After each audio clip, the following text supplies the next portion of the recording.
Ya pemirsa, sejumlah peristiwa besar menandai hubungan antara pemerintah, parlemen, dan masyarakat yang terus berubah di tengah tantangan ekonomi serta sosial yang tidak mudah. Dan dalam spesial report tahun baru 2026, kami akan hadirkan dan tarik mundur lagi ke pertengahan tahun 2025 pemirsa, kerusuhan hingga berujung penjarahan mewarnai ruang lingkup politik Indonesia sepanjang 2025.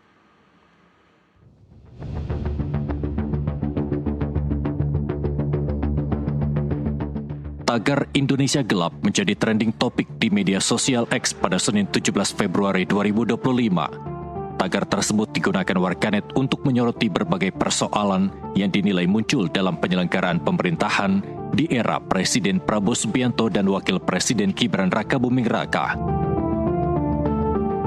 Popularitas tagar itu semakin meluas setelah pada hari yang sama Badan Eksekutif Mahasiswa di berbagai kampus menggelar aksi demonstrasi bertajuk Indonesia Gelap. Aksi tersebut menjadi wadah bagi mahasiswa untuk menyampaikan kritik dan tuntutan pertanggungjawaban atas sejumlah kebijakan pemerintah yang dinilai tidak berpihak kepada rakyat. Ratusan mahasiswa dari berbagai perguruan tinggi turun ke jalan untuk mengikuti demonstrasi yang dipusatkan di kawasan Patung Kuda Jakarta Pusat. Aksi tersebut berlangsung sebagai bagian dari rangkaian protes nasional yang dilakukan secara serentak di sejumlah daerah. Demonstrasi itu digelar oleh Badan Eksekutif Mahasiswa seluruh Indonesia bersama Koalisi Masyarakat Sipil. Mereka menyuarakan keresahan publik terhadap kinerja Kabinet Pemerintahan Prabowo Gibran, terutama dalam aspek kebijakan ekonomi, sosial, dan tata kelola pemerintahan. Gelombang kritik melalui media sosial dan aksi massa di ruang publik tersebut menandai meningkatnya partisipasi masyarakat dalam mengawasi jalannya pemerintahan. Fenomena ini juga menunjukkan kuatnya peran mahasiswa dan masyarakat sipil dalam dinamika demokrasi Indonesia. Aksi Indonesia Gelap itu turut mendapat respons dari Presiden Prabowo. Menurutnya, perang narasi Indonesia Gelap dan kabur aja dulu digerakkan oleh koruptor yang ingin Indonesia terus gaduh.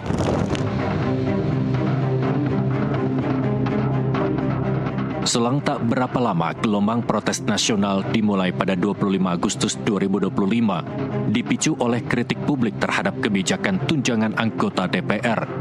Ribuan warga turun ke jalan di Jakarta dan sejumlah kota lain menuntut transparansi dan akuntabilitas dalam penggunaan anggaran negara. Isu tersebut kian memanas setelah Wakil Ketua DPR RI Adis Kadir menyampaikan pernyataan mengenai tunjangan anggota DPR. Adis menyebut tunjangan beras untuk anggota Dewan mencapai 10 juta rupiah dan meningkat menjadi 12 juta rupiah per bulan. Ia juga mengungkapkan bahwa tunjangan bensin mengalami kenaikan dari 3 juta menjadi 7 juta rupiah per bulan. Pernyataan tersebut langsung memicu kemarahan masyarakat. Angka-angka yang disebutkan dianggap terlalu fantastis, terutama di tengah kondisi ekonomi yang masih menekan sebagian besar rakyat. Gelombang kritik pun menguat di ruang publik, baik melalui media sosial maupun pernyataan berbagai kelompok masyarakat. Banyak pihak menilai pernyataan tersebut menunjukkan rendahnya sensitivitas elit politik terhadap kondisi sosial ekonomi masyarakat. Sehari setelah pernyataan itu ramai disorot, Adis Kadir segera menyampaikan klarifikasi. Ia menyebut telah terjadi kekeliruan dalam penyampaian data terkait besaran tunjangan anggota DPR. Namun klarifikasi tersebut tidak serta-merta meredam kemarahan publik. Bagi sebagian masyarakat, polemik ini telah memperdalam krisis kepercayaan terhadap lembaga legislatif, sekaligus memperkuat tuntutan agar transparansi dan evaluasi tunjangan pejabat negara segera dilakukan.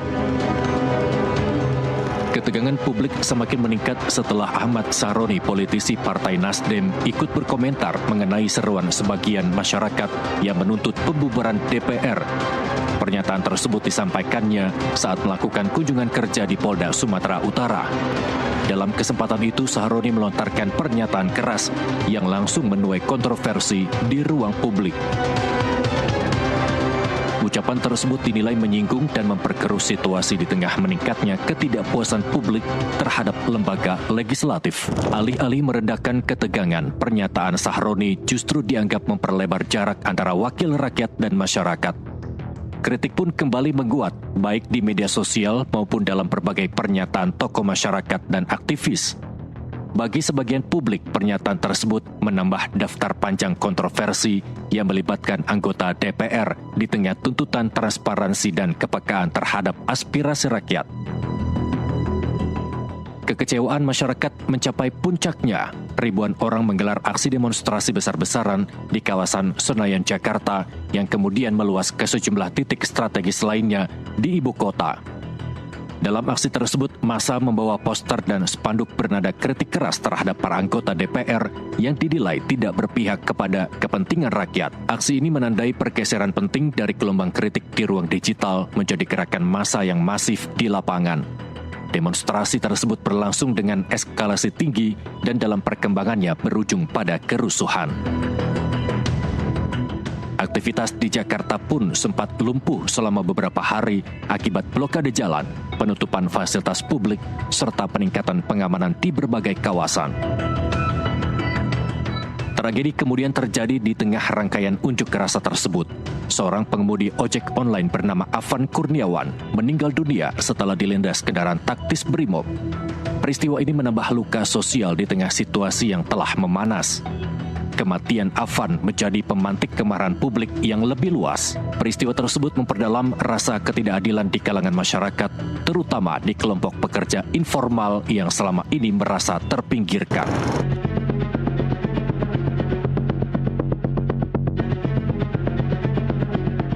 Pasca kejadian itu, sejumlah aksi solidaritas dan demonstrasi besar kembali terjadi di berbagai wilayah Indonesia. Masa aksi menyuarakan protes terhadap kondisi sosial, ketimpangan ekonomi, serta cara negara merespons aspirasi dan keselamatan warga di tengah gelombang protes nasional. Tak berhenti di situ, amarah publik merembet ke aksi penyerangan terhadap properti sejumlah tokoh politik. Rumah Ahmad Saroni di kawasan Tanjung Priuk, Jakarta Utara diamuk dan dijarah massa pada Sabtu sore 30 Agustus 2025. Situasi kian memburuk pada malam harinya. Rumah Eko Patrio di kawasan Setiabudi, Jakarta Selatan, serta kediaman Uya Kuya di Pondok Bambu, Jakarta Timur turut menjadi sasaran amuk massa. Bahkan rumah mantan Menteri Keuangan Sri Mulyani di kawasan Bintaro juga dilaporkan diserbu massa. Penjarahan itu mengakibatkan hilangnya sejumlah barang berharga. Barang-barang mewah seperti tas bermerek, pakaian, mainan bernilai ratusan juta rupiah, hingga peralatan elektronik dilaporkan raib dari lokasi penjarahan. Peristiwa penjarahan tersebut berujung pada penonaktifan 5 anggota DPR. Mereka adalah Eko Hendro Purnomo alias Eko Patrio dari fraksi PAN, Surya Utama alias Uya Kuya dari fraksi PAN, Ahmad Saroni fraksi Nasdem, Nafa Urbah fraksi Nasdem, serta Adis Kadir fraksi Golkar. Wakil Ketua DPR RI Sumi Dasko Ahmad menegaskan bahwa para anggota dewan yang telah dinonaktifkan tidak akan menerima gaji maupun fasilitas kedewanan apapun. Kebijakan ini menjadi bagian dari upaya DPR merespons tekanan publik sekaligus menjaga akuntabilitas lembaga di tengah eskalasi krisis kepercayaan masyarakat terhadap elit politik nasional. Tim Liputan NTV melaporkan. Dalam Kaleidoskop 2025 dihadirkan pada malam hari ini setelah tadi di sesi sebelumnya kita mundur ke bulan November dan Desember terkait bencana Sumatera. Kita akan semakin mundur ke bulan Agustus dan telah dihadirkan tadi sejumlah informasinya terkait unjuk rasa DPR dan beberapa hal yang terjadi. Dan kita akan menguak jejak ricu unjuk rasa DPR RI di pertengahan 2025 tersebut bersama dengan narasumber pilihan kami yang telah berada di studio, yakni ada Jayadi Hanan, pengamat politik sekaligus Direktur Eksekutif Lembaga Survei Indonesia, dan juga Rizal Nova Mujahid, analis drone Emprit yang telah bersama saya di studio. Selamat malam Mas Nova dan juga selamat malam Pak Jayadi. Malam Rian. Ya.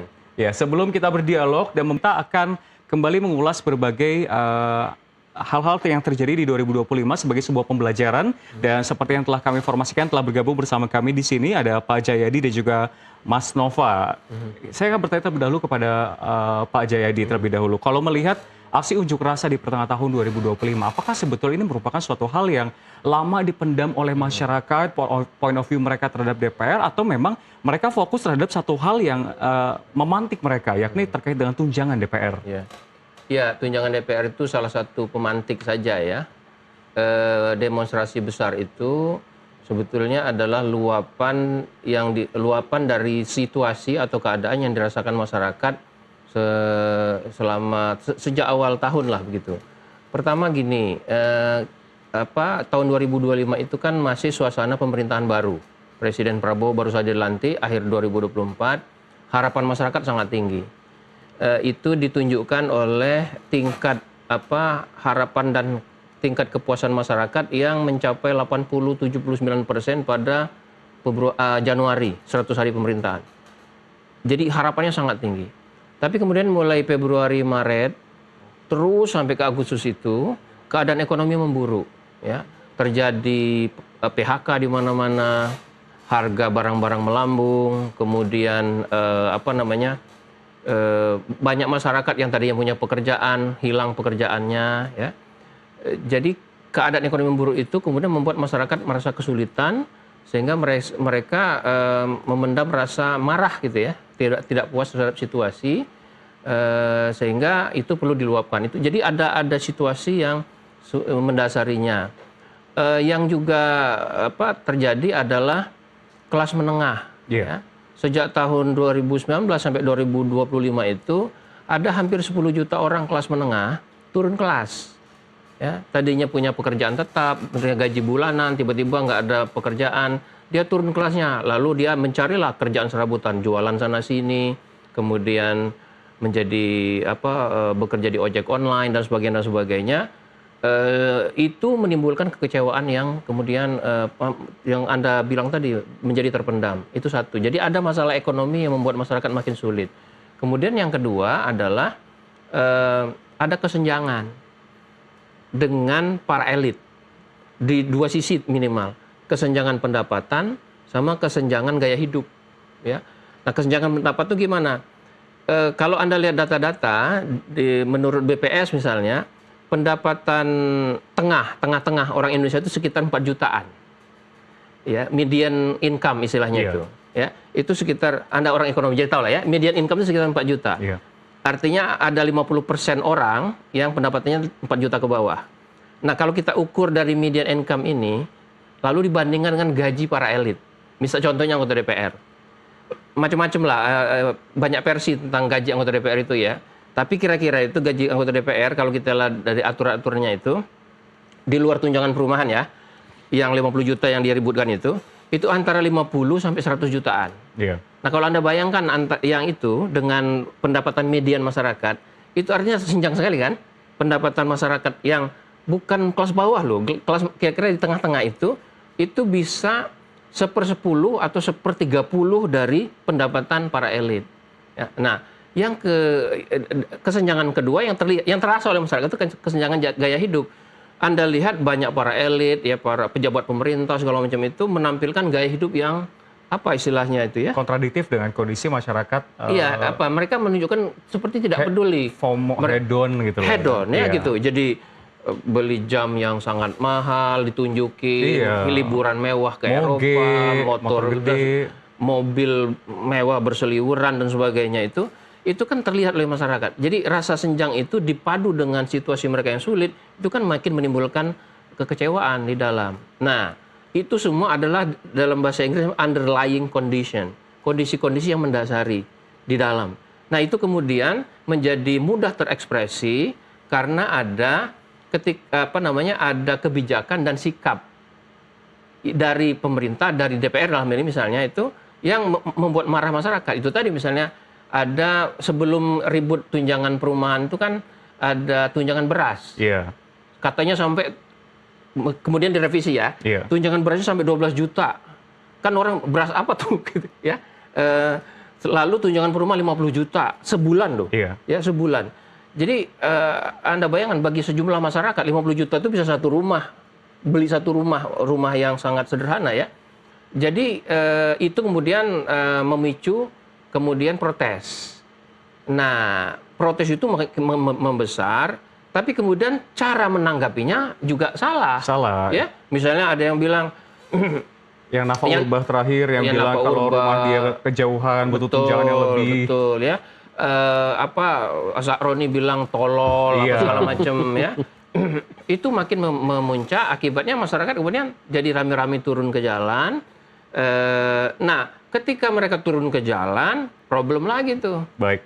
Ya, ada problem di mana aparat meresponnya dengan cara yang menimbulkan insiden meninggalnya Afan. Ya. Itu menjadi kemudian katalisator, trigger yang lebih besar, punchline kalau Anda mau pakai istilah para komedian, ya, yang membuat masyarakat betul-betul kemudian menjadi pecah amarahnya. Baik. Begitu. Nah, kalau sudah pecah begitu, ya apa saja bisa terjadi, termasuk kerusuhan seperti yang terjadi itu. Kita akan perdalam lagi nanti berbagai kebijakan dari DPR ataupun pemerintah yang memancing. Namun kayak udah ketawa-tawa nih Mas Novan dari tadi nih. Sekarang saya pengen tahu sebetulnya kehebohan yang terjadi di sosial media, lalu juga bagaimana publik menilai sebetulnya apakah momen di Agustus ini menjadi momen yang terbesar di tahun 2025 terkait dengan stabilitas politik. Dan responnya seperti apa? Apakah memang betul masyarakat tuh jengah karena terkait dengan tunjangan bagi anggota DPR atau memang juga mereka sebetulnya udah menahan-nahan dari berbagai kebijakan yang ada sebelumnya? Ya, 2025 itu kalau kita ingat dibuka dengan peringatan darurat setelah sebelumnya ada kelangkaan gas LPG 3 kg. Jadi kalau kita ingat itu, lalu kita hubungkan dengan berbagai macam permasalahan yang tadi disampaikan oleh Mas Pak Jayadi, ada PHK, ada kesulitan mendapatkan kerja, sehingga ketika pada menjelang Agustus akhir, setelah itu ya, 17-an Agustus itu kan, banyak sekali kemudian orang yang menyampaikan kekecewaannya kepada anggota DPR. Tagar bubarkan DPR menjadi salah satu tagar yang cukup kuat di media sosial pada periode akhir Agustus itu. Dan memang kalau tadi sudah disampaikan, memang pendorongnya itu ya karena gaya-gaya anggota DPR kita yang memamerkan gaya hidup mewah tadi itu. Lalu juga itu tadi ya, tolol dan sebagainya. Nah, kalau kita lihat di media sosial sebenarnya orang menyampaikan bubarkan DPR itu kan biasa aja, Mas. Kayaknya dari zamannya Gus Dur orang udah bilang bubarkan DPR kayak gitu.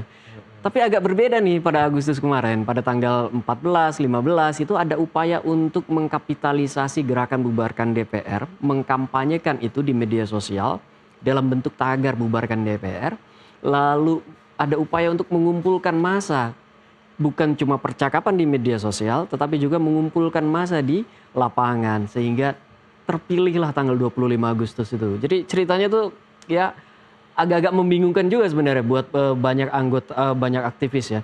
Karena 14, 15, 16 itu belum banyak sekali sih yang anggota DPR yang menyampaikan nada-nada percakapan yang kontroversial gitu ya. Pada periode itu tidak terlalu banyak.